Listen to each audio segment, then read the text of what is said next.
Hello,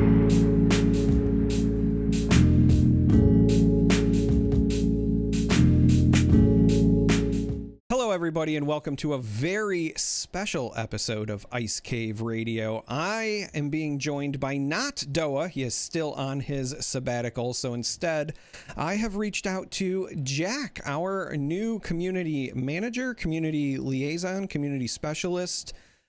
Jack, you may know from the community, or if you are not familiar, don't worry, we're going to get to know him. But first, how are you doing, Jack? Because I know you were talking just before we started recording that you just went through a pretty big move. Yeah, I mean, doing really well. Myself, my wife, my two kids, we all moved to Minnesota. We just got here. All four of us have been here for about a month. I was here for 2 months, as we were talking about. But now it's starting to feel like home. We're really enjoying Minneapolis and stuff like that. It's been good. A big change from New Jersey, but we're enjoying it. All right. Well, for the folks who don't know your maybe content creation background or background in games, etc., why don't you, I guess, start with what do you do at Fantasy Flight Games right now, and what was your background before that? How did the role appeal to you, etc.? Yeah, I am the community manager for TCGs at FFG, and there's only one TCG, so I manage just Star Wars Unlimited. But yeah, I mean, if you tune into our live streams, on our YouTube, you'll see me there. I do a lot of pretty much all the social media management, write out all of our messages to post on Facebook, Instagram, Blue Sky, kind of manage that schedule. And, some of the stuff I picked up in the midst of joining and was laid out before me, but I'm really excited, even like half plugging our plans for set 7 will be the chance for me to really kind of get my full fingerprint on some of the plans and some of the ways that we attack that season from a social media standpoint and reveal standpoint and stuff like that. And I work with the content creators, and I scroll through all the Discords to read the comments and see what people are saying online to gather feedback to bring back to our team and the other teams in that regard.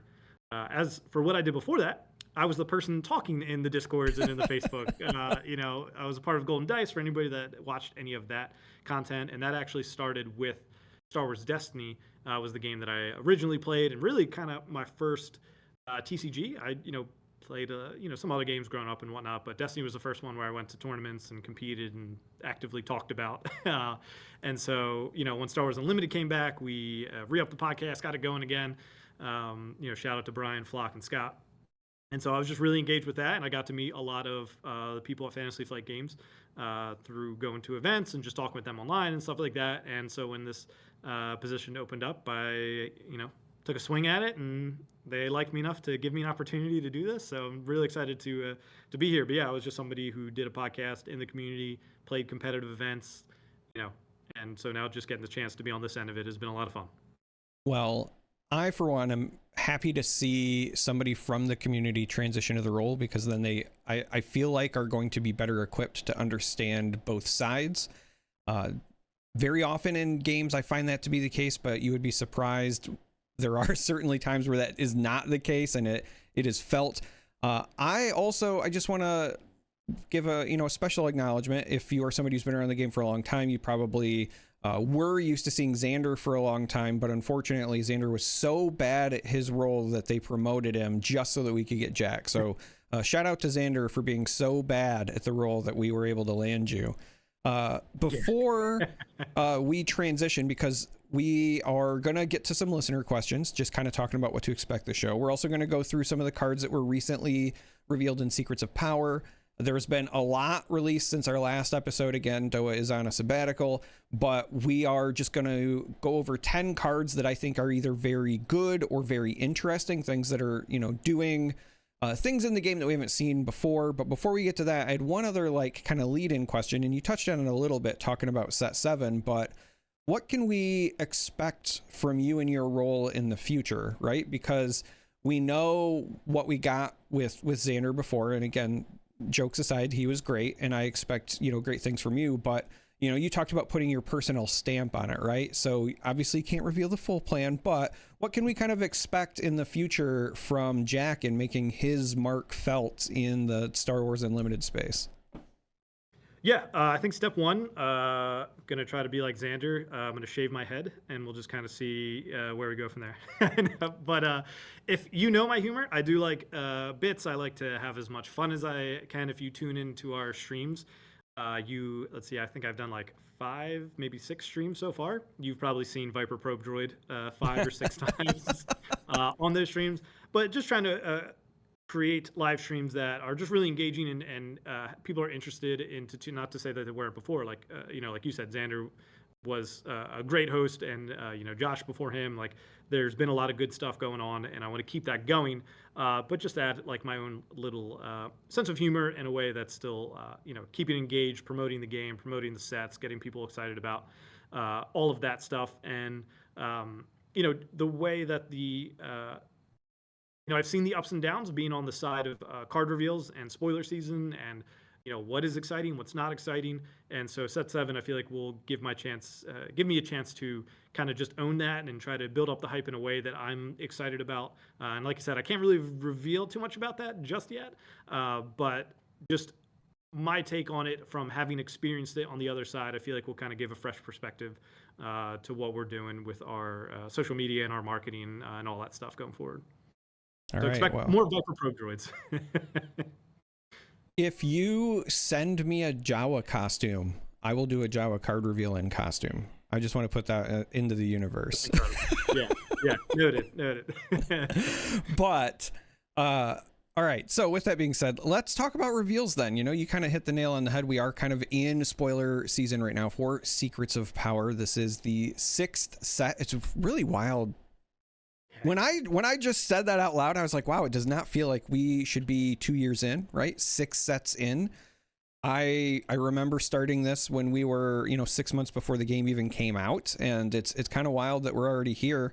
We're on the cusp of our first rotation, but this is a really exciting set for me because it is kind of diving into the politics side of things. We've got the Underworld set before, but I would also describe this as kind of being like the more spy oriented, shady Underworld. And we've got some really cool cards to talk about in that respect as well. So we're going to go ahead and transition here to the first card that we are going to discuss. So revealed semi-recently was a leader, Bail Organa, and I will admit, when this was revealed, I saw it for the first time when I was on my lunch break at work, and it took me about 3 read-throughs, and then I have a coworker that also plays the game, so then I walked over to Josh, shout out if you're listening, and I read it to him as well, just so that I could get a sense of like what this leader does. So if you're listening and you have not heard about this card yet, strap in. Bail Organa on the leader side is command and heroism. It has an action of you pay 1 resource and exhaust it. If a friendly unit was defeated this phase, return a friendly resource to its owner's hand. If you do, put the top card of your deck into play as a resource. So even before we get to the unit side or even the deploy, this is essentially pay 1, draw a card, but you get to draw it from your resources. So you get to know what you're getting, right? You get to get back something. Maybe you had to resource that high cost card early and now it's later in the game, whatever the case may be. There's a lot of, I think, potential here. Obviously plot central part of this set as well. And there's a lot of reasons to, manipulate what's in your resource. But speaking of plot, the deploy. So this leader does not have an epic action. It is just action, exhaust, discard 2 cards from hand. If you control 4 or more resources, deploy this leader. And then we'll just transition here to the leader side. It is a 3/3 unit. And when you play a card from your resources, you heal 1 damage from your base. So again, that would work with Smuggle, would work with Plot, which is again a central piece of this set. So, what's going on here, Jack? I personally love this, but what is going on here? It's also kind of funny when card reveal season has started, and now that we're getting into some gameplays, we did premiere this past Wednesday. So 6 days ago? Yep. As of recording this, and I brought Bail. He was super interesting to me as soon as I saw like he was an upcoming leader. When I scheduled the social post, but it's not like I've played a bunch of set 6 games to prepare for this. Not like I've been grinding Secrets of Power and getting ready for it. So it's funny, like I'm learning this as you all are learning this as well. And so I brought him, but I went to play a rare base that I don't know that I've ever played before, which was the Shadow Collective Camp. And so that is when your leader deploys, you may draw a card. Yeah. So to help alleviate that. And just with plot coming out, there's some good upgrades as well that Bail Organa goes with. And so it's just, there's a lot of synergy, right? If I know discarding 2 cards can feel bad, but if you're playing with Shadow Collective Camp, you draw 1. And if you play a resource from your row, it's kind of like this, you're still at the same card advantage as you were. I got caught up in trying to build him aggro, but also a mix of like longer game with like home ones and Heller and Beck. And I was like, if I resource them early, then I can pick them up later. But I kind of just fumbled in the sense that I tried to do both things and neither went well. So like, I want to take another swing. I was not happy with my Bail Organa leader performance on stream the other week.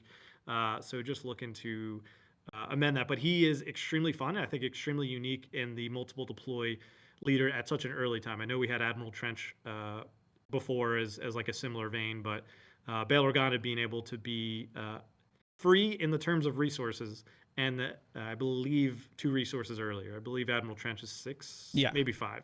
But either way, Bail Organa is.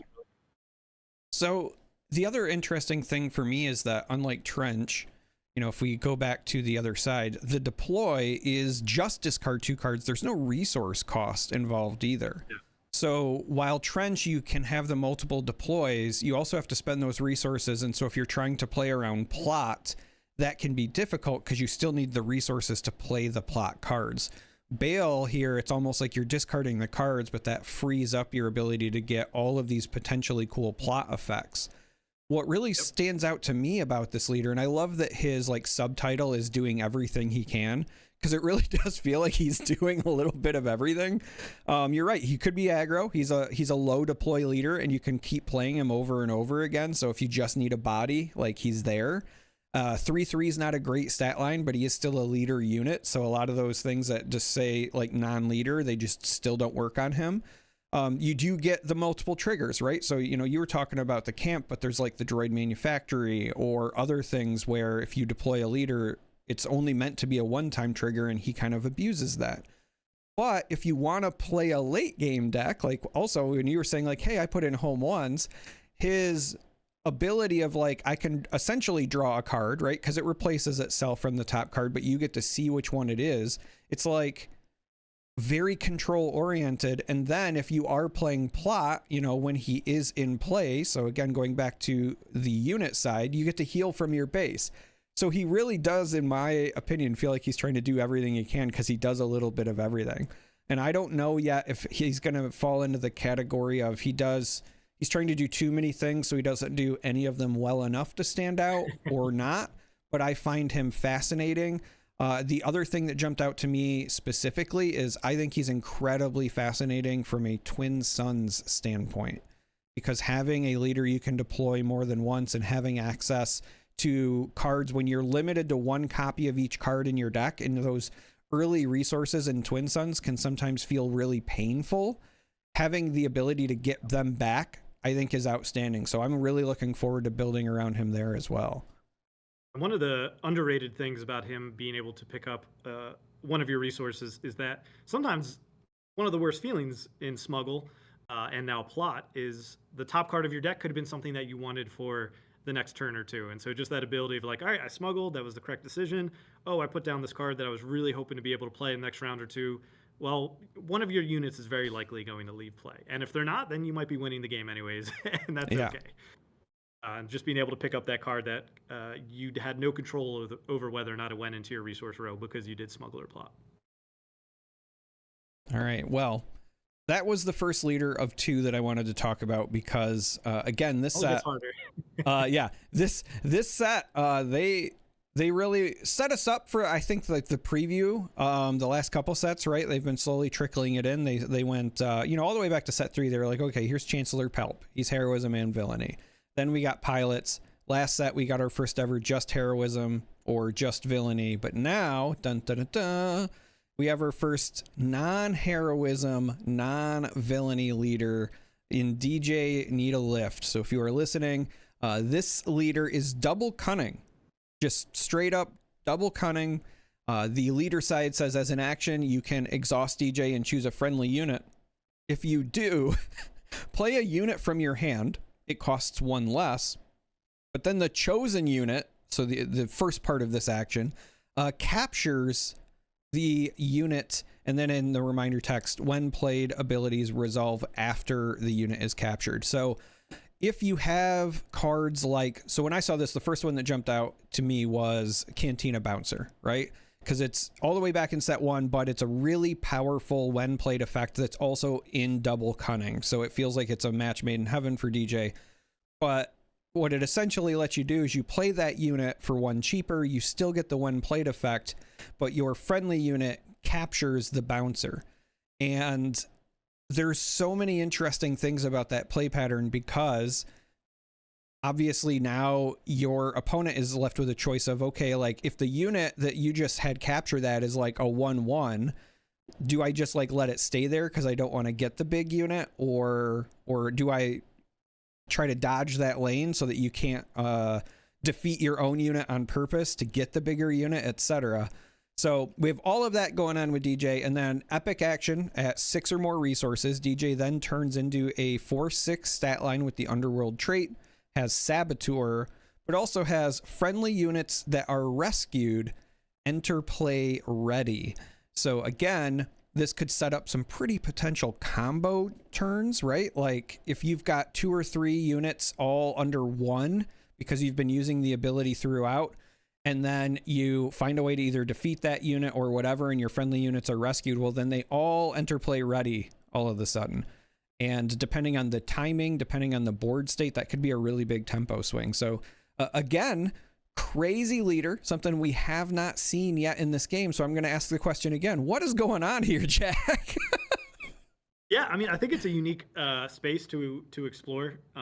You know, I know the double aspect cards have been fan favorites for a while, you know, even going back to Spark Rebellion, just with all the named aspect cards of Vigilance, Cunning, Aggression, and Command. And so just being able to naturally just be like, all right, I can figure out what the third aspect for this deck is, but I know I can include Cunning. I know I can include Cantina Bouncer, Bodhi Rook. You know, I believe a New Adventure is the one where you can return it to hand and play it again, which works well with DJ's ability. Also, if you stack a few units under them, deploy DJ, and then use that to then return it to hand, everything enters play ready, and then you also get to play that unit again, especially if it has a when played effect.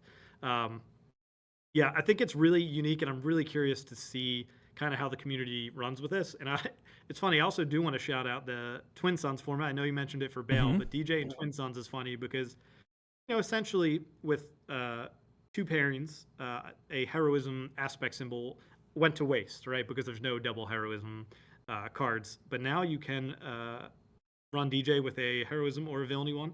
That will be updated in the rules. I know some people were asking about that because current wording says you have to pair a heroism and a heroism leader and a villainy leader. But DJ you'll be able to use with either. And it just creates this unique ability to where you can have these double aspect cards along with aggression cards and along with vigilance cards or whatever other 2 that you want. My head is still wrapping around. I was tempted to play him as well for the premiere stream, but I was like, my head is not fully wrapped around this character just yet for me to even show up on stream with this. Yeah, it'll be interesting to see if he's able to play out, and is the loss of a villainy or a heroism aspect and those cards that come with it, is it worth it enough to do this? But we've seen from some other leaders that playing a unit faster for a cost 1 less is very advantageous. And so just curious if DJ is able to take advantage of that, despite him having to capture his own units that he's playing. So one, I'm glad you mentioned the Twin Sons thing, because I've also got the questions. Obviously, I did not have inside knowledge, right? But I kind of know ball, if you will. And so I'd been saying exactly what you were, which is that, well, it seems like a really easy slam dunk fix to just say you just can't pair heroism with villainy, as opposed to you have to pair heroism with heroism, right? Like, still, it gives you the same spirit of the game, allows you to use DJ and or future leaders as well if we get more double aspect ones. And I'm really looking forward to messing around with DJ in that format as well. But I whenever I see cards that are doing something new in a game design sense, I think of them as like, okay, what's the Chekhov's gun application, right? So, all right, we have it, our first ever double attribute leader, double aspect, excuse me, use the right terminology, leader. So at some point we might see, you know, double aggression Saw Gerrera, or, you know, double vigilance, you know, Yoda, or maybe even like a Bendu leader. I know there's a double vigilance unit, but it'd be cool to get that as you know, maybe a leader at some point. There's all those things. But then my brain went, okay, well, if we're breaking that rule in a sense, how long before we get like our first triple aspect card, right? What happens when we get our first triple cunning card? Or, you know, what happens when we start getting, you know, dual aspect cards, but it's not, you know, cunning heroism, cunning villainy, it's cunning aggression, right? More designed for some of these. I love that just with printing this one card, it kind of opens your mind to saying like, all right, well, what else could we do with this here? And I love it. The other thing that I immediately jumped to is how annoying this leader has the potential to be when playing against control specifically. Because if their whole thing is like, I just want to make sure that your units are not on the board, well, if there's always a worse unit underneath whatever they want to kill, again, now they have to make that conscious decision of like, okay, you know, do I really want to get rid of that? Or, you know, what happens if I play this Avenger and they choose to defeat the unit that has like the 3 things underneath it, then what happens, right? So I feel like we will at some point see somebody make a competitive deck out of this. I don't know what it's going to look like yet, but it feels like it has the bones to be good. Yeah. It's one of those ones that'll be take a bit, because people will need to wrap their minds around it, right? It's always, you need to give new leaders a time for people to figure things out, and then especially when that leader is throwing a wrench in everything that you thought you knew about the game and how it operates. And a card that we'll talk about in a second too, like really helps unlock that as well with DJ, and just the ability to have some super synergistic cards with him, and people being able to kind of pinpoint and focus on them, I think will really help him show what you want to capture. Well, since you said it, let's just go ahead and do it. Let's talk about Libertine, which is under new ownership. This is a 4-cost space unit that just very conveniently is double cunning. It's almost like it's built for our friend DJ. This is a 3/7 space unit, has underworld, vehicle, and transport traits. Those are 3 like really relevant traits.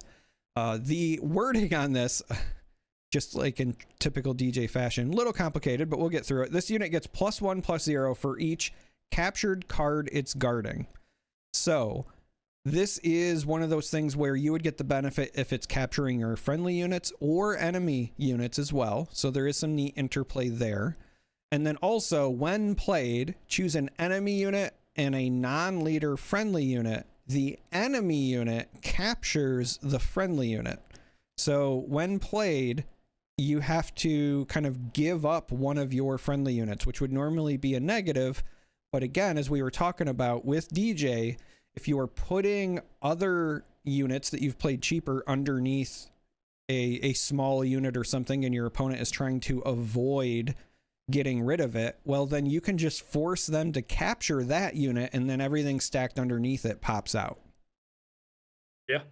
And it's even, it's fun that it's 4 resources as well. So with DJ, you could play it for 3, and you could get the ball rolling for this very, very quickly. And yeah, I think that makes such interesting things of that, especially if for whatever reason, maybe your opponent is like a space heavy deck and you're going on the ground, and it creates a situation, like you said, where you're not able to, use your units to get defeated by your enemy's units in the same arena. But now all of a sudden you can just have them capture, and you can get everything that you were hoping to get. Well, and I'm so glad you mentioned the cost call out as well, because with the timing of interactions, right? There is a world where, it depends on order of actions, board state, etc. But there is a world where you could absolutely have this be your turn to play and still end up with a 3/7 body in space. So if you have initiative, let's say you play a 2-drop, your opponent plays a 2-drop, you take initiative, they pass, and then you open up with Libertine, right? You're playing it for 3. Your friendly unit is going to capture Libertine, but then the when playeds go off. The when played is you choose an enemy unit to capture one of your non-leader friendly units, so it just captures whatever was hiding Libertine, and now you get Libertine. So Yep. getting a 3/7 in space on turn 2 feels really good to me. Yeah, certainly, and it's also a 3/7 that can go up. Yeah. As the game goes further, the next turn it could easily be a 4 or 5 powered unit.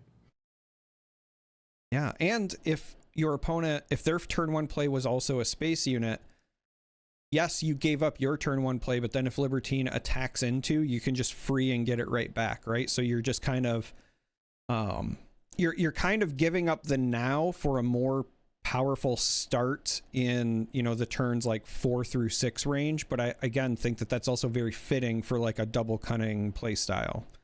So yeah, and the 3 power there is especially relevant if that situation arises, because 3 power, I believe, defeats every turn 1 play outside of space units, outside of some niche ones like I forget the name. It's the Vigilance aspect ship from Jump to Light Speed that can't attack. Yeah, the shuttle.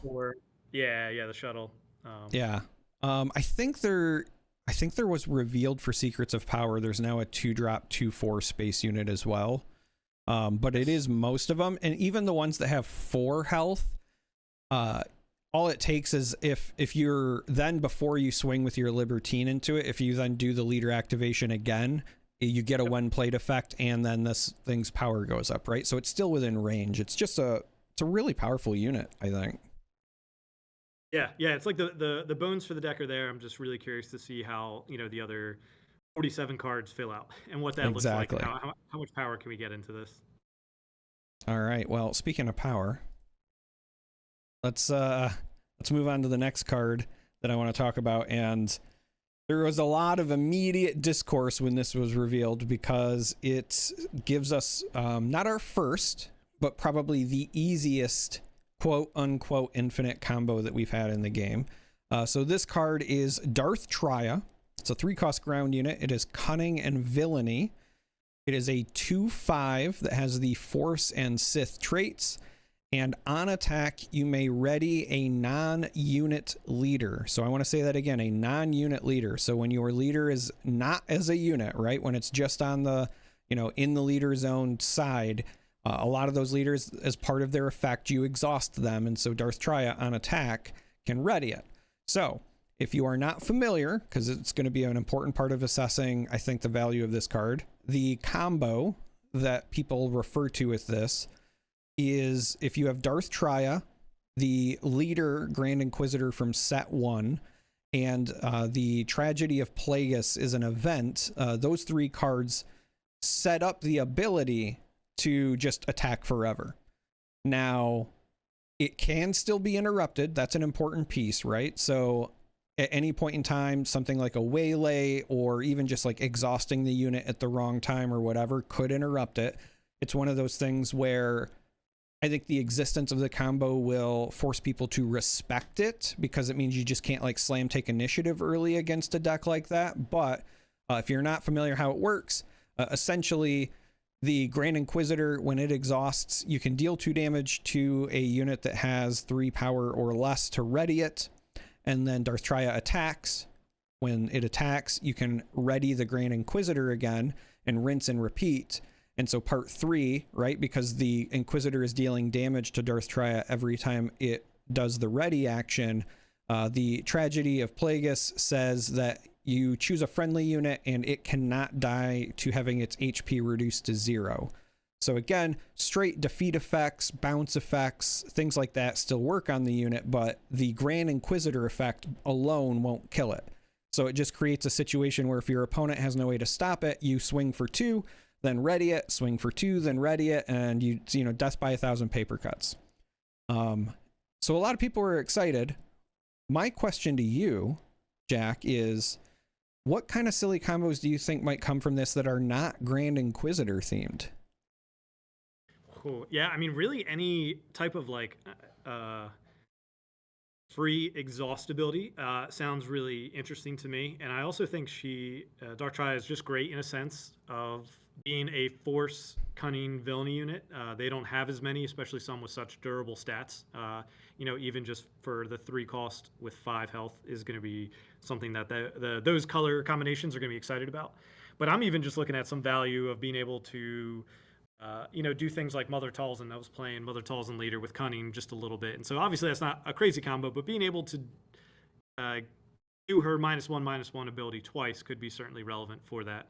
But yeah, I am looking into seeing how we can make more consistent abilities, because the thing about the Dark Triad, Tragedy of Plagueis, and Grand Inquisitor combo is that if you notice the colors, they are in 3 different ones. You're in Cunning, Yep. you're in Aggression, and you're in Vigilance. So you are going to have to pay an aspect tax somewhere, however you build the deck. So it's just a matter of where that goes. And like you said, there's some pretty good counters, like the Waylay, No Good to Me Dead, Bamboozle, all these cards that are played pretty good. And then even cards like, not that it's necessarily played, but like Make an Opening or Luke Skywalker, right? Giving her minus attack, while that's not going to defeat her, right? Because of the minus health thing. If you make her a 0 power, you're not going to be able to be defeated. And then it's just a question of when do you call the judge over, because they keep recycling a 0 power, power unit.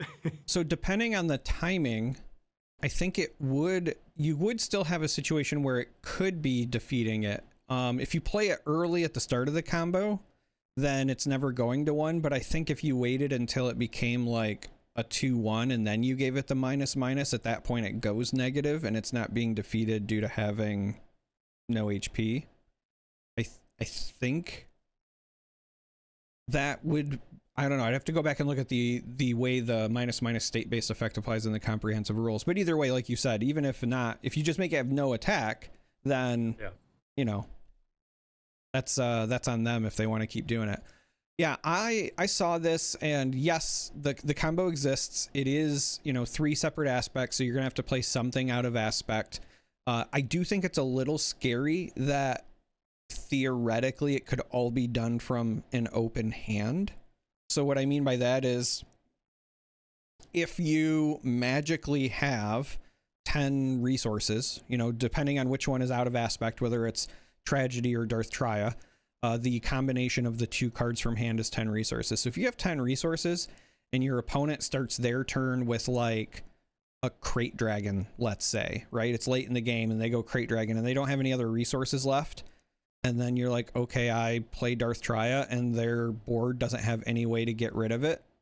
You kind of just win on the spot, right? So that's what I say when I say I think people will still have to respect the combo. The fact that it's also like, I know that Grand Inquisitor, for example, it got a lot of support recently in Cunning in general. There was a lot of low power, high raid, Cunning and Cunning villainy cards that were in Legends of the Force. There was also, the Marchian Row legendary as well. So I could see a situation where people could try making just straight up, Grand Inquisitor Cunning working, and then against decks that don't have a good way to stop it, you board in the Tragedy combo and just shift your game plan, right? So that you're against decks where you're easily stopped, you're not like all in on the combo, but it could be something, again, that they have to respect. But I asked you the question about other leaders because when I saw it, I'm an Asajj Ventress fan, unashamedly. And I immediately thought of both of the Asajj leaders with this. The one from set 3 is already a Cunning villainy leader, and it's got the you exhaust her, you get to attack with the unit, it gets +1 for the attack. You have to have played an event, but if you just play one event, then that is your qualifier for the entire turn. So then if you use the ability on Darth Triad, then it just goes ahead and re-readies her, and then you can use it on a second ability. The same thing with the set 4 Asajj with her ping, where you deal 1 damage to a friendly and an enemy unit in the same arena. I've been messing around with like a blue-red version of that with a lot of either grit units or the the vehicle, it's a ATST something, I forget. It's 4 cost 3/4 overwhelm, but it becomes cheaper for every damaged unit in play. So it's one of those things where with Asajj's ability, you can make that card be free pretty easily. Just getting a damage on your side, damage on their side. So I was trying to think of like, what are all of the other like units, or excuse me, leaders that have, I think, good, useful exhaust abilities that you would want to take advantage of with this. Yeah, another one I was looking at was actually one of the new leaders from Secrets of Power, Dedra Miro. And while that is a paid effect, certainly on her deploy turn, could be interesting. And, you know, I play generally low to the ground with Dedra with Cunning. And so it's like, even if I'm spending 2 resources to whether I deal 2 damage or draw a card, depending on what my opponent chooses, just being able to do that twice is pretty interesting. And you could end up with a pretty large hand if they say draw a card both times. And so then you're looking pretty good as to the options you have to close out the game. Yeah, the other one that jumped out to me, so I do want to just reiterate, the traits on this are Force and Sith, and the Force is super relevant because I keep going back to trying to make Barriss Offie work. It's a lot more difficult now that we're in a post Force Throw world. That card kind of was carrying all of my builds for her, but it is a situation where if you have the Force, you could use Barriss to play something cheaper. And then when you attack with Darth Traya, you would be both generating the Force because this has the Force trait, as well as readying your Barriss Offie so you could play something else cheaper again. And while it's not anywhere near as comparable, in my opinion, we did see Set 1 Boba kind of run amok with the ability to generate free resources for people. So I do wonder if maybe there's something there as well. Yeah. I mean, at the bare minimum, it's an interesting character that you can unlock a lot of potential with, but also is just, if you're playing a Force deck, you're going to be happy with 2 power, 5 health, and Cunning Villainy. And yeah, I'm excited for it. And the artwork's phenomenal. Just the lightsabers around, incredible. Yeah, I'm really hoping that there's like a cool prestige or something, future prize wall thing, something. I'm a sucker for purple lightsabers to begin with, but the art on this is outstanding. Yeah. All right, let's move on to something that seems really benign, but I think is an incredibly powerful card. So I wanted to include it. So this is, I believe it's pronounced Cicatro Vizago. I believe so. Yeah, it is a 3-cost ground unit, just Cunning, has a 3/4 stat line, but it does have the Underworld trait, and on attack, reveal the top card of your deck. An opponent may pay 1 resource. If they don't, you draw that card. So you are, I love the theming of this. You're essentially trading information for potential card draw. But when I saw this, I'm like, this is decently statted, right? It's a 3/4 for 3. It's not heroism or villainy locked. It's Underworld, so Cad Bane loves it. There's a bunch of other decks that potentially love it. And the on attack of like either you tax them a resource or you just keep drawing cards feels like really good to me. Yep. One of the cards that I immediately thought of as I saw Vizago was the Villainy Cunning card. I believe it's called As I Have Foreseen, which is 1 cost, use the Force, reveal the top card of your deck. You may play it for, I believe, 5 less? 4 or 5 less.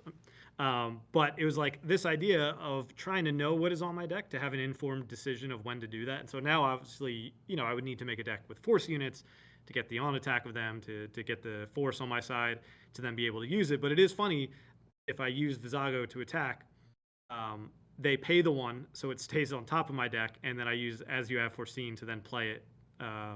Anyway. Yeah. So it's kind of like neat little things of like, what are cards that interact with knowledge of top of your deck are interesting in pairing with him, but then also if that doesn't work out because they just let you draw it, well, now you have an extra card in your hand, and you're probably not that upset at that regard either. Yeah, absolutely. And the fact that this is not heroism or villainy locked, when I saw this, I thought about Bale. You know, you were talking about using the base to kind of make up for having to discard 2 cards if you want to keep redeploying. This just rewards you for playing the game. Like when you play units, what do you want to do? You want to attack with them, right? So if your opponent just doesn't respect this, lets you keep doing it, it's a great way to refill that hand if you want to, you know, play Cunning Bale, for example. Yeah. I think that this is one of those cards. It's just an uncommon, and it doesn't necessarily, you know, look like it has a lot of wow factor, but I think that this will absolutely be finding a home in somewhere, because what it does is just so basic but so powerful. Yeah, agreed. So now let's go away from basic and powerful to non-basic. We had our first ever alternate win condition revealed. This card is Confidence in Victory. It's a 10 cost event, has the Gambit trait. It is Aggression and Villainy. Play only as your first action in the action phase. Choose an arena. So that means space or ground. At the start of the regroup phase, if you are the only player who controls units in that arena, you win the game. So literally Confidence in Victory. You're saying, look, I bet you can't kill everything over here. Go. Yep. Yeah, it's such an interesting one, and it's funny because it's almost one in which you want to go second, just so you know, maybe can see what your opponent does with their first action, so then that you might be more informed about which lane you would like to pick. But it is funny because I'm like, I don't know if this can work out or what this looks like, but either like holding your leader late to then deploy to then make sure they're able to like defeat any units in the ground, or having like a multiple deploy leader, but when you're villainy, you're going to have to also pay 3 for Admiral Trench. And then if you're playing this with Bail Organa, you're paying 12 resources for it. So I'm not quite sure that actually lines up with multiple deploy leader. And holding a leader that late is a little interesting, and probably hard to control the board to get to that point as well. So in my mind, I'm trying to figure out how I'm going to pull this off, but it is one of those cards where I'm like, I'm going to need to try to do this at least once and just say that I did it. But yeah, it's interesting. I mean, it's awesome that we're having our first, alternate win condition in this regard. But I'm really curious to see what players do with this in their hands, because I would love to follow suit and get it off once as well. Yeah. You know, I'm glad that you mentioned the like out of aspect cost, because I actually think that the worst thing about this card is the aspect pairing. There are so many other aspect pairings that would make this, like, I think much easier to accomplish, and I feel like it was designed with that in mind, because for me, I immediately thought of DJ, right? Because we have that DJ leader who can kind of play the Russian nesting doll shell game of like, all right, I have like 1 or 2 units, but they're also hiding units. So you're going to have to kill those units and then also kill the units that they were hiding. That would be a great way for you to set up some insurance and then pull this off. But if you're doing that, then this costs 12, right? Now there's an argument to be made, I think, about like, if you're playing, Cunning Aggression and you make it to resource 12, you probably deserve to win the game anyway. But it's just like, it's kind of neat that that's an option. But I do really think, in terms of units that I would describe as tough to kill, right? Sticky units, hardy units, there's a bunch of different adjectives we use for them. Aggression is, I think, the least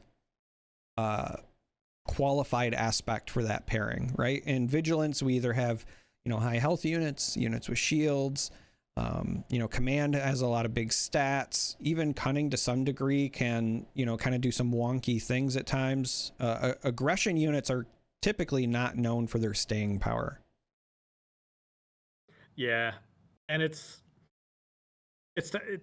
tough. I think there's almost scenarios too. It's funny that this is a half decent win condition against decks that just play large units at the top. For example, if you're able to control your opponent's ground, they play an Avenger as their first action to defeat one of your units, but maybe you have 2 there, and then you respond with Confidence in Victory and say the ground phase, and maybe you can like sneak out of that scenario. But yeah, it's aggression certainly makes this something you need to tinker on a little bit too. And I was thinking, without going too crazy, of like Bale or Trench, more so Emperor Palpatine from Spark Rebellion, of like, maybe I do deploy him late, he already is a late deploy, and then I'm able to take a unit from that arena that I'm trying to take control of as well with his deploy. So there's like interesting bits about that. I'm wondering if like stealing a unit to help secure my victory is a way to get this thing to fire off a little bit more. Yeah, the only other one that kind of jumped out to me, you know, you talked about kind of holding your leader. I think if you built the pilot Darth Vader as a more control deck that's red-green, I could see a situation where you're just trying to dominate the space arena, start to finish. Yes, they might have like bombing run, but if you hold your leader and you can deploy Vader onto something or get a couple of other big units outside of just the TIE fighter tokens, you could be in a situation where there's just no good way for them to nuke everything unless it's like a super laser blast or something. My only hesitation about like doing that is my brain just goes, okay, well, if I'm going to be doing that anyway, why wouldn't I just try to win the normal way, right? Like yeah, exactly. But it's a cool card nonetheless. And I'm also really looking forward to somebody trying to do this in Twin Suns, because to me that's like the ultimate victory. Yeah, that's super hardcore mode, trying to pull confidence victory off. Yeah. All right, so we go from that to the unit that I think has the most fun name in this set. So this is Orn Frita, or the Ornery Frito, or I've heard so many like weird nicknames. It's just fun to say, Orn Frita. This is a 2-cost ground unit. It is just command, has a 0-4 stat line, but it is Republic, Twi'lek, and official for the traits. Official, I think, is the important one here. There's a lot of interaction with that in Secrets of Power. But then also it says this unit gets +1/+0 for each law card in your discard pile. And we've seen a healthy number of law events that were revealed so far. Also, when played, search the top 10 cards of your deck for a law card, reveal it, and draw it. I wanted to include this because of 2 reasons. One, search 10 is a pretty deep dig. And there's, I think, some pretty good law cards that I would want to draw, and being able to play this turn 1. Yeah, it doesn't, you know, come out with aggressive stats as the 4 health, but it's not like trading early. But that level of dig, I think, is nice. But the other reason that I wanted to include this card is there are so few early game drops that scale really well into the late game. And this is one of those ones where, depending on how you've built your deck or game state, you know, this could easily be like a 2-cost 5/4 late in the game, which is such a bonus. So I, you know, obviously need to play around with it a bit and do some testing, but I really like what this is potentially capable of. Yeah, I agree. You know, sometimes with certain decks, especially decks that like to go a little bit later, it can be frustrating to draw those, you know, 1-cost, 2-cost, maybe even 3-cost units later in the game. But he still checks 2 pretty good boxes, even for your 7-8 resource turn. Just being able to scale, like you said, if he comes in and he's a 5/4, even if he's a 4/4, but also being able to draw you one of your law cards from your deck is really good. I almost need to sit down and look at all the law cards to fully assess him.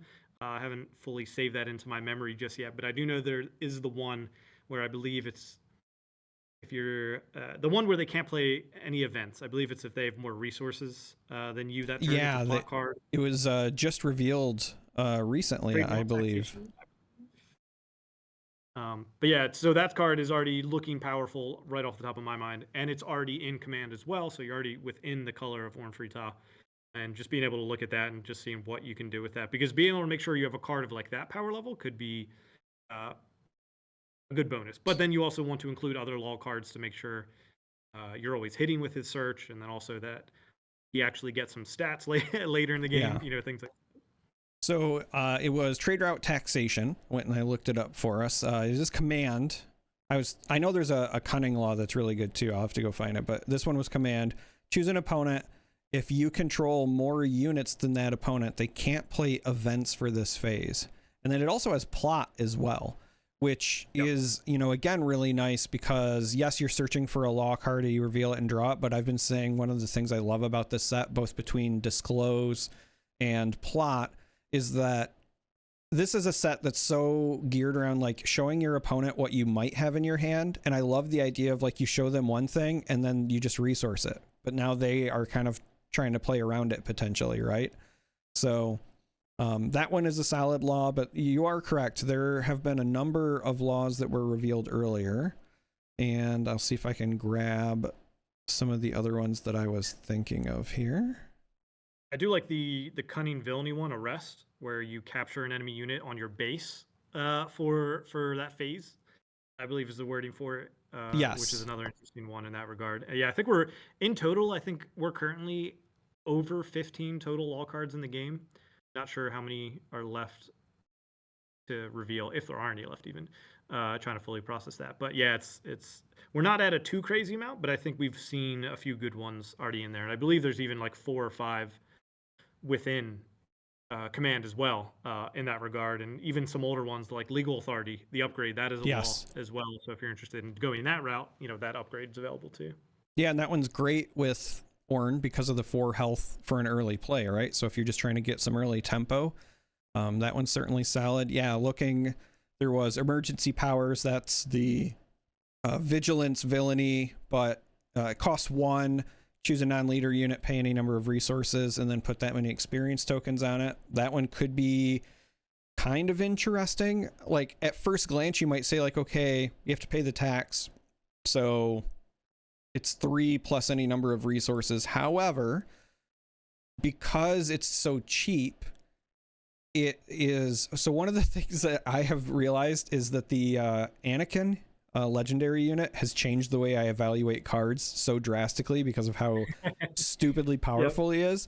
So like in my head, I'm going, okay, well, if I'm going to be playing, command vigilance around laws, I'm probably running Anakin. So this would be one I would be okay with, like searching to find and then getting in the discard pile early anyway, because it helps both Ornn and it turns on Anakin, right? So that one's an option.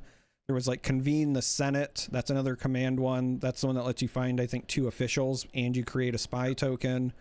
Yeah, I think that there's going to be enough playable laws to make this worth it. And if you're worried about pilots or upgrades in general, confiscate is also a law as well. You can go and dig for the 1 cost defeat your pilot leader that deployed on a ship. Yeah. That's rough.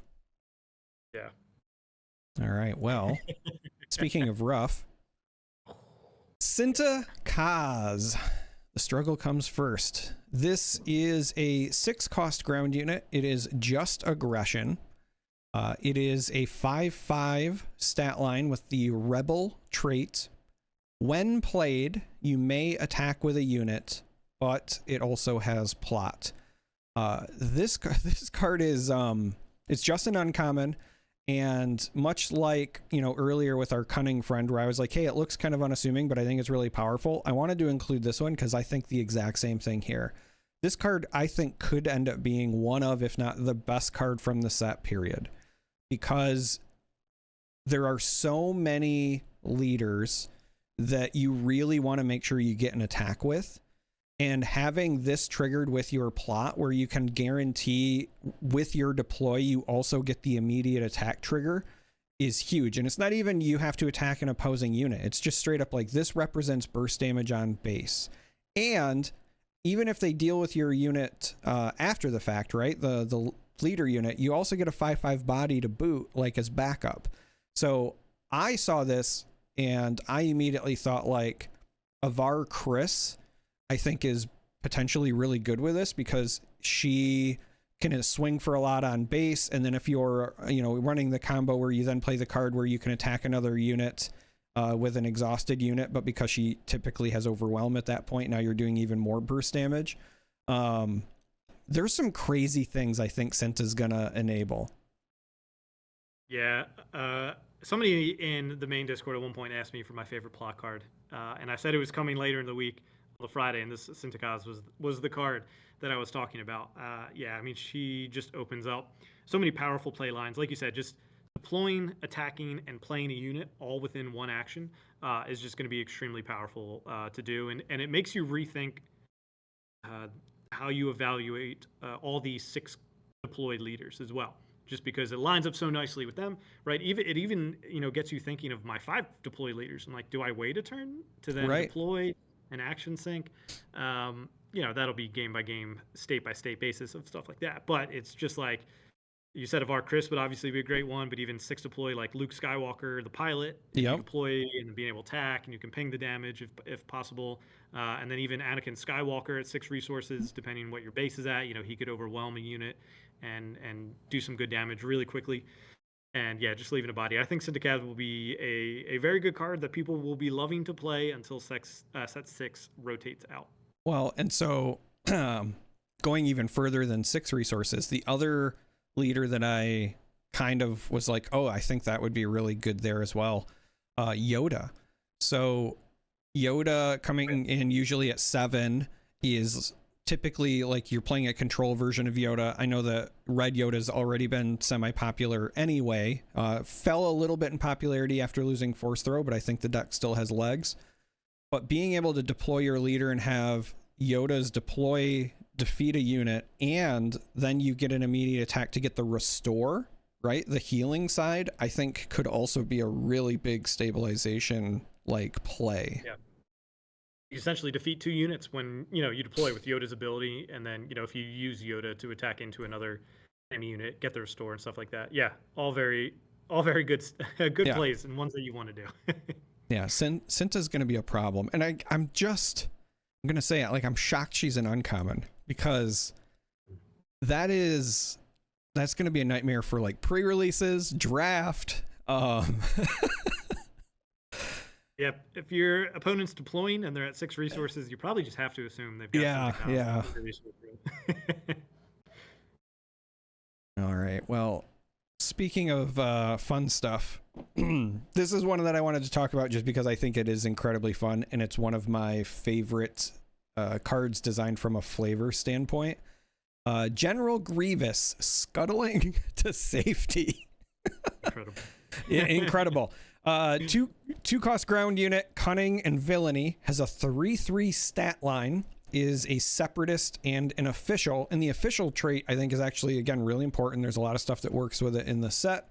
Has hidden, but also says when this unit is attacked, return him to his owner's hand before damage is dealt. So you pay 2 for a 3/3, has hidden, so it can't be attacked directly right away. And then when it is attacked, you potentially get it back. I love it from a flavor standpoint because he's always exactly what he says, scuttling to safety. He just feels like he's always escaping. This represents it incredibly well. But from a play pattern standpoint, I really like this card because you can play him and then they can't attack him directly. So if they don't have some sort of event removal, what's likely happening is you can use him to trade into something else and survive, and then your opponent has to either waste an attack into him that doesn't fully get rid of him, just returns him to hand, or they leave it on the board and you still get 3 damage, turn after turn till they do decide to deal with it, or they have to use an event to get rid of it, right? So he's just annoying in all of the ways that I would expect General Grievous to be. Yeah, it's hilarious. And also that the one that I think I'm worried about of playing him is if he feels like he's going to be good and interesting if you have the initiative, but if you're going second, it could be a little bit more scary. Because also the thought Owen Lars unit is a unit that is in the meta, especially in the Han from Shadows of the Galaxy decks. So if they were to play him turn 1 and then I play General Grievous and they attack their Owen Lars into my Grievous, and then General Grievous has to scuttle the safety from Owen Lars, is also just a hilarious thing to think about. It makes me wish it was a May in that scenario, but also just the idea of Grievous running from Owen Lars is pretty funny. But yeah, I mean, 3/3 is it's a competitive stat line. It's weird in the new 2/4 world of things, but I think a potentially an aggressive deck that can use cards from hand, being able to swing for 3 with Grievous into base, forcing them to go into him, could make it interesting. And he was also revealed with Soulless one, and that one requires you to disclose, and you can ready resources, which makes it interesting because if he is back in your hand, you can use him to help disclose those aspects. I believe it is 2 cunning and a villainy. He gets you 2/3 of the way there, and then the on attack is you ready 2 resources, so then you could play Grievous again as well. So there's some interesting loops in that regard with the Soulless one especially too. So Yeah, him helping with the disclose part, I think, is really important for this set. One of the other things that I thought was kind of a neat callback as well, as little as people think about it, all of the exploit stuff and the separatist synergy from, when we first got our, set 3 kind of separatist package, him having hidden and you being able to, like, you play him, he's hidden, you get some value, and then your opponent probably doesn't want to attack him anyway, but then if you also are now using him for exploit, he's like a high value exploit because you got more stats out of him than you would have otherwise, right? So even if he isn't part of the loop, but you want to play him in a separatist package, I think there's a lot there as well. Yeah. Yeah, I agree. So again, love to call out the artwork. Just crawling away on there too is incredible. Yeah, it's a really good, like, dynamic art piece. Well, we have one card left, and it is Kazuda as a unit. So Kazuda Ziono. I'm not a spy, which, let me just say, whoever decided to go with that, like, subtext is so, like, on point from a flavor thing. If you're not familiar, if you didn't watch the show, he's constantly saying I'm not a spy, even though he is. The fact that he says that, but then he has raid 2, just like raid the spy tokens, incredible. It's just so perfect. Yeah. But we'll get to what he has here in a minute. Kazuda is a 4-cost ground unit, heroism and aggression, has the resistance trait. That 4-cost gets you a 2/6 stat line with raid 2, but also while you control fewer resources than an opponent, this unit gets +2/+0. That is a bonkers amount of stats for an aggressive deck. Like, if you're playing, whether it's Kazuda, Sabine, I was also thinking about, there's a, aggressive version of Lando from set 2 running around, and Lando's obviously going to make you eat some of your resources if you're playing stuff from Smuggle. Any of these situations, and the thing is like, Wrecker exists as well.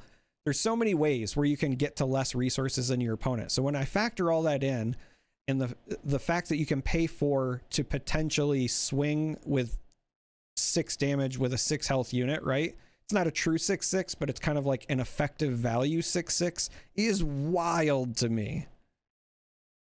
Yeah, he's. I also have a soft spot for Kazuda. I absolutely, loved his character in Resistance, and so seeing him now as a unit and the option to play that, I mean, he's just, even before getting the +2, essentially a 2/6 raid 2, he's going to be able to attack and get that 4 damage in, and for 4 resources, it feels like a pretty good deal. And also, what's great is that he's Resistance, and so you will be able to use BB-8 with him as well, which is a great call out of being able to pay to ready resources, pay resources to ready one of your Resistance units. Yeah.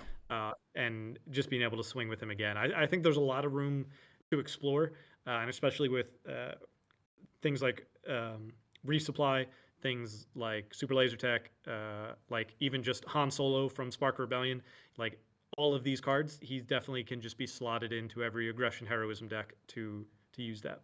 Get that. I'm trying to remember what the cost is when you do the BB-8 thing to ready. I believe you have to pay 1 to play him as a upgrade, and then I believe you have to pay 2 to ready a Resistance. Yeah, so if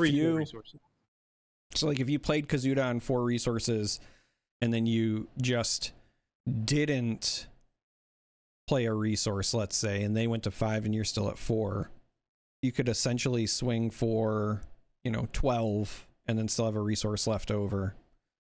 That seems pretty good. Also thinking about, like, the crazy things that you could do with so if he's the full 3, if you're playing that Lando deck and Lando lets you do the smuggle for, like, basically at cost, then you could also do a hotshot blaster. So you're just like, I swing for 8 and then I ready him and then I swing for 8. Yep. Absolutely absurd. Yeah, if your opponent doesn't have an answer or takes a turn off to do something, you can definitely swing for a lot on that. You do need a space unit because you do need to pilot with BB-8, yeah, but that's not. Well, that Lando deck already runs a healthy number of, like, the cheap space units anyway. Yep. So that might be nightmare fuel. I will not be looking forward to taking, like, 16 And it's funny, even like that, those spaceships being one cost also just fits well into the curve, because even if you stay at 4 and you don't have a spaceship, at 4 you can attack with Kazuda, next action play your 1 cost spaceship, and then attach BB-8 to ready and Yep. start swinging again. Yeah. Yeesh. All right. Well, that was it for the cards that I wanted to highlight. Again, there's been a bunch, so if you have not kept up, make sure you check out all the amazing content creators who have been revealing things. Make sure you're checking the kind of public community Discord. If you're in our Discord, the Ice Cave Radio Discord, obviously the spoilers are there as well. But we do have one last segment that I want to hit here. So we're going to transition now to answering some questions from the mailbag. So these are questions submitted in the Ice Cave Radio Discord for Jack, and we're just going to dive right into it, starting with from Space Modulator, says to ask when the prize wall stuff will be standardized. Space Modulator says, it's wild to me that we're in a post-Worlds setup and prize walls still are not consistent.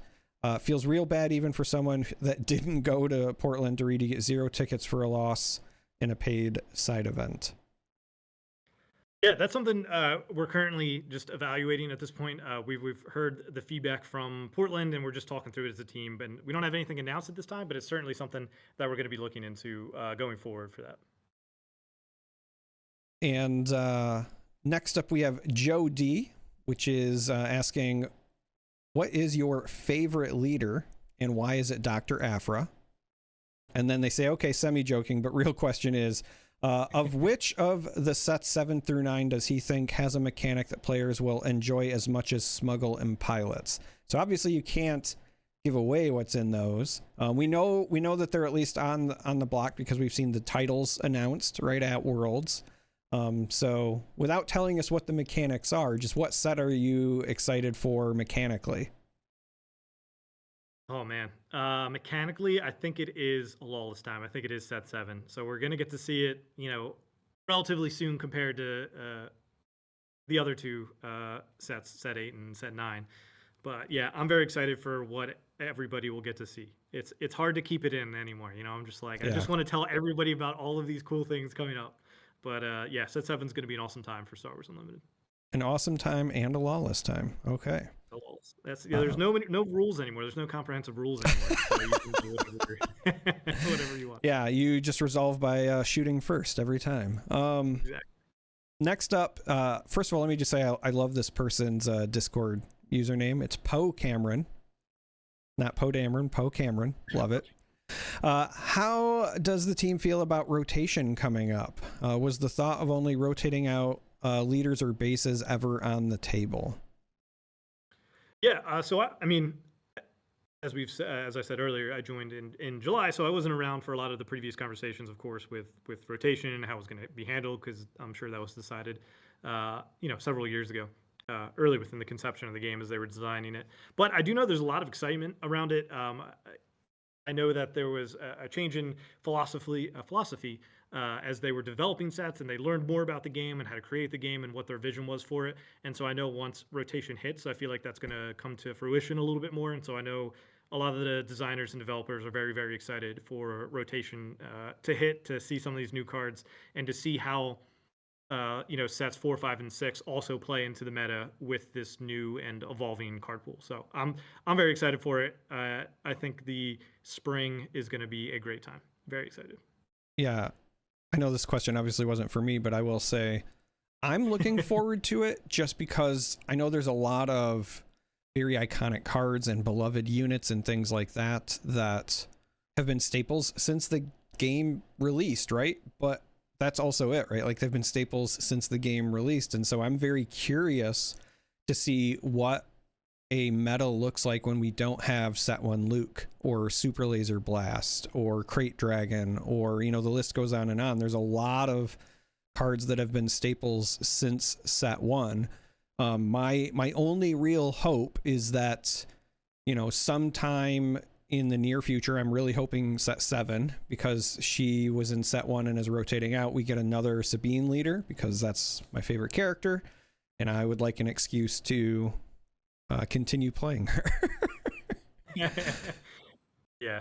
I mean, I just love all the Rebels characters as well. They're just Yeah. a great. They're a great bunch. All right. Next question is from Sammy V, and it is, what has been the most surprising thing about moving in-house? And by this, of course, they mean joining the staff at FFG. Yeah, it's really hard to say. It's been so much information to take in of trying to catch up on, the immediate needs of Galactics at the time, and then jumping right into Secrets of Power, and then already scoping out what Lawless Time and future sets will look like. But it really is just awesome to see how much is planned out, right? Sometimes on the outside you can have questions about what is happening in the future. Is the feedback being listened to? And so it's just really exciting to be on this end to see how much of that stuff is taken to heart and how much changes are coming, and just like the excitement of and the passion behind this is just as real inside here at FFG as it is, on the outside. And I am, maybe the biggest fan coming in, on the marketing team, but everybody's been really excited. We have a lot of new members. Even just this week, we've been meeting and going through process of the marketing team, and I believe when Star Wars Unlimited launched, I believe there was 5 people on the marketing team, and we are now at 19. So we have certainly grown, and I've been on the tail end of that.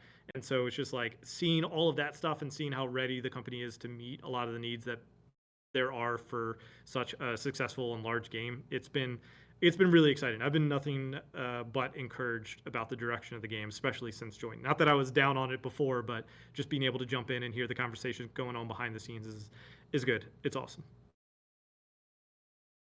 All right, just a couple. It's also very hard to not talk about stuff. I'm used to talking about everything, right? There's no restriction for what I could and couldn't say, but now it's like, now you're like, oh, I can't even like playfully speculate because people might think it's real. I feel you.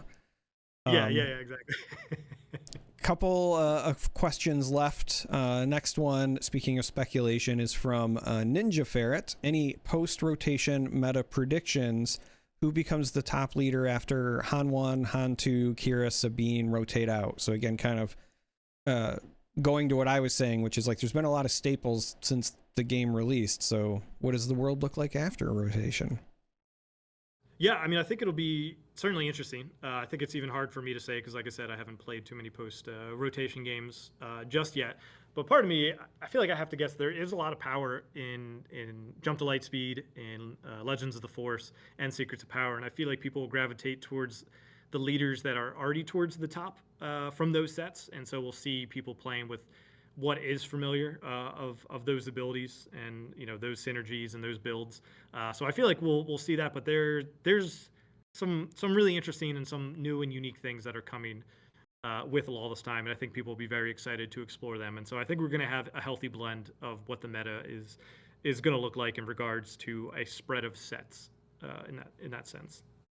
My hot take is that the Han Never Tell Me the Odds leader will become the new Sabine of the meta.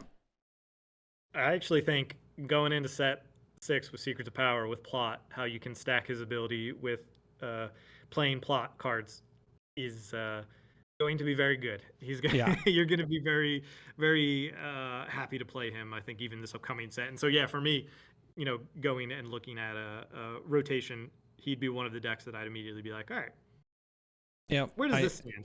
I just, Sabine has kind of had a stranglehold on aggro for a long time, largely just because I think her play patterns are very easy to understand. She's very consistent, etc.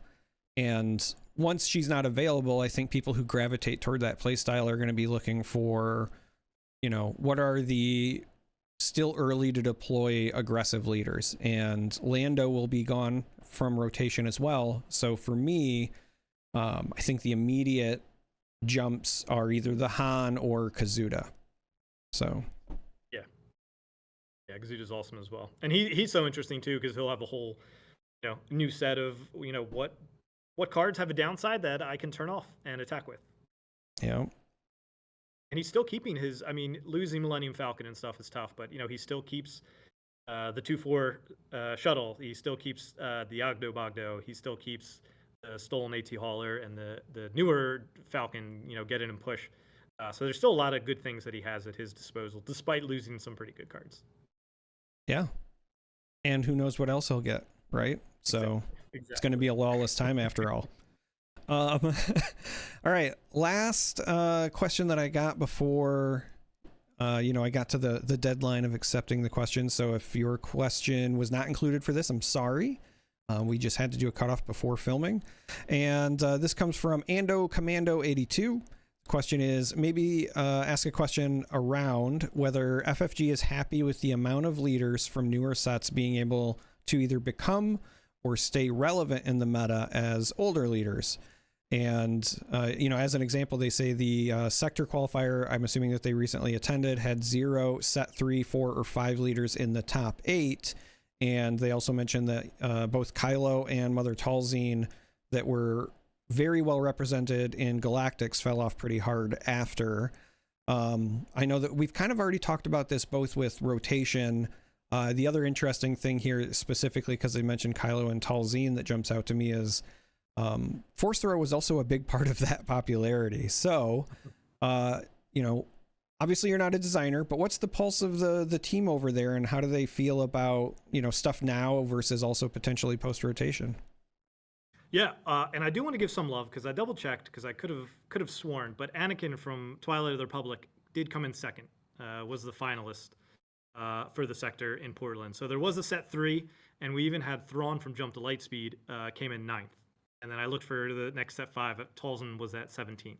So there, other sets are in and around that, and still viable to be played in that sense. But it kind of goes back to the change in philosophy that they had midway through. And, some of the set 1 stuff was just generically powerful because when you have a first set, you kind of need them to do generically powerful things to have them work. If you print a leader like Cad Bane from Shadows of the Galaxy, if you print him in Spark Rebellion, there's not going to be a lot of underworlds to use. Sure, his ability to do a ping and use a Tarkin Town epic action still would have existed, but his pool of cards would have been a lot more limited, and we didn't even see him really come into the meta until I believe set 4, even just getting a better mass of underworld cards. And so getting away from set 1 and going into the future sets and the redesign of their philosophies of wanting to be more unit-based, I think we'll really start to see a more mix of leaders as rotation hits and going for them. Because obviously they want their leaders to have an impact. They want to bring new ideas. They want to bring fresh ideas to the meta. And also, with Kylo and Talzin going away, it wasn't necessarily because they were bad leaders either. It's because of a change in the card pool, right? There was a suspension with Force Throw that kind of changed their trajectory in the meta and kind of had them come down a little bit, as it wasn't necessarily them not being good enough. But you also see Kylo Ren leader with Data Vault and with ECL kind of popping up a little bit more in that regard. And so I think as you continue to see that, there actually is a pretty good mix of leaders from all the sets currently. But yes, of course, Han from Spark and Han from Shadows are both very good. Kira is a very good leader as well. But I think once we see rotation hit, you'll get the opportunity for leaders from sets 4, 5, and 6, and then 7, the opportunity to breathe and kind of be themselves a little bit more in a space that was kind of heavily contested in that sense. Yeah, I think that's a pretty good assessment. I'm really happy that you mentioned, Cad Bane, for example, because Captain Phasma is a leader that I think has the potential to be really good, but was also just very limited by card pool, right? And has been slowly getting some additional tools over time. And I think that that's a leader that, post-rotation, when a lot of the generically good stuff is gone, and as, she slowly gets more support, she could end up being playable, right? And I think there's quite a few leaders in that realm. I also think the same thing for just units. I think there's a lot of units that are not being played because of cards like Tarkin Town, right? Tarkin Town's incredibly powerful, and it can be like a really big tempo swing early on in the game if you don't have a plan for it. So what does the world look like when we don't have Energy Conversion Lab, when we don't have Tarkin Town, when we don't have some of these things that are permanent board pieces, right? It's not like, oh, did they draw it this game? Your base and your leader, they're there every game.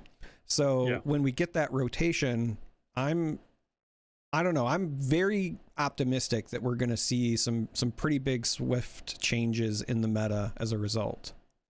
Yeah, and I think you know, the tail end in a block, right, sets 3 and 6 and then eventually 9, sometimes can feel a little slept on in that sense, because it is the last block before rotation, stuff like that. But I do feel like Secrets of Power will be finally remembered and used a lot more, especially as we get into rotation. You know, trust me, I'm in all the social media areas, so I've seen reactions to some of Secrets of Power. But you will be, I think, pleasantly surprised about how well this set kind of holds up as time goes on, and that goes for 4 and 5 as well in those regards, and some of the cards that you maybe don't see as much play from them. But yeah, I'm excited. So what you're saying is Secrets of Power is like the future sight of Yeah. Yeah. Oh, sorry, you said block and I was like, oh man, I miss when other games actually had real blocks and not whatever they have now. But I'm glad Star Wars is doing it the way that they are doing it. I'll say that. So that is it for the listener questions. I know there were a couple more that came in, but I had already finalized my list before we started recording, so I'm sorry. Also, we are at like an hour 20, so I don't want to keep Jack too much longer. But I do appreciate you joining the show. You've been a wonderful guest. Great community manager so far. I have one last question I need to poke you. You already talked about it. So you're the community manager for TCGs. There is only one. Yeah. So far. I could not imagine my workload if we went to 2. I'm just saying, the door is open, so, you know, please feel free to email me directly when you get, you know, other options. I will play any card game at least once. Yeah, of course. All right, well, that's it. So normally I wait for Doa to send it to me for me to like do the closing, but I'm by myself essentially. So I'm gonna do the thing and then we'll send you off. So everybody, may the Force be with you.